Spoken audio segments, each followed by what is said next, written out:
Um, can I say everything? No. Well, Tuk has a lot to do. The hardest thing is that it's such a public subject. It's something that affects most of the population, and we live in a country that's very sensational, and our media is sensational. Like, if you think media in the US is sensational, it's nothing compared to media in Nicaragua. So those were the toughest things, just like the media trying to portray the opinions of a minority as though they were the opinions of a majority, which was incredibly tough. Well, we had basically you have to kind of try to play with the media, and for a very long time, every time there was a sensational story that wasn't true, we would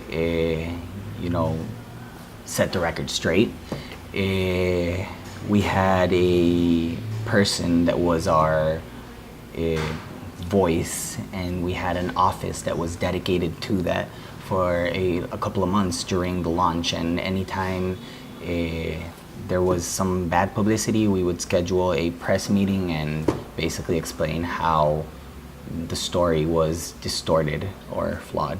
To be biased here, I have biased thoughts, but this is what I think. Look, banks in Nicaragua are very powerful. You have 7 banks, 8 maybe if you want to consider another one a bank.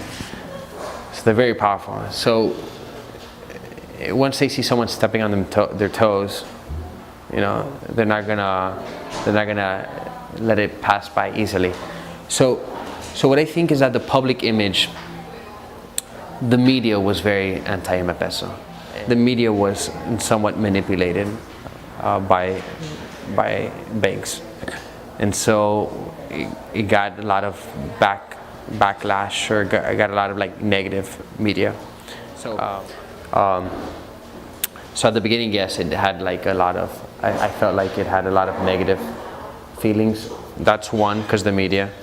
2, because you're changing a culture. It's not easy for people to adapt. It's normal. People are gonna complain, and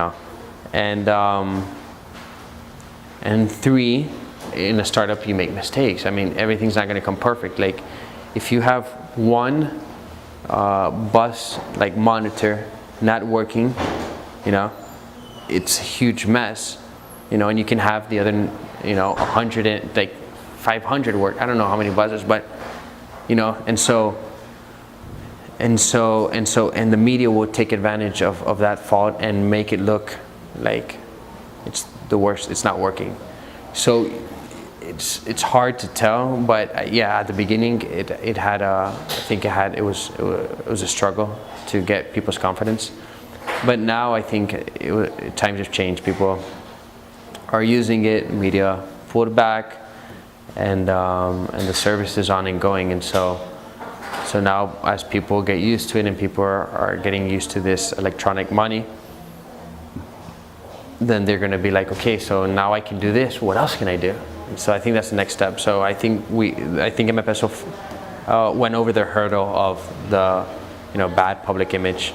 Maybe it's not totally out, nor do I think it will ever be totally out. Like, you have people hate banks, whatever. But I think it's at that stage where the majority of the people are like, okay, we're used to it, we like it, which is important. Now what can we do next?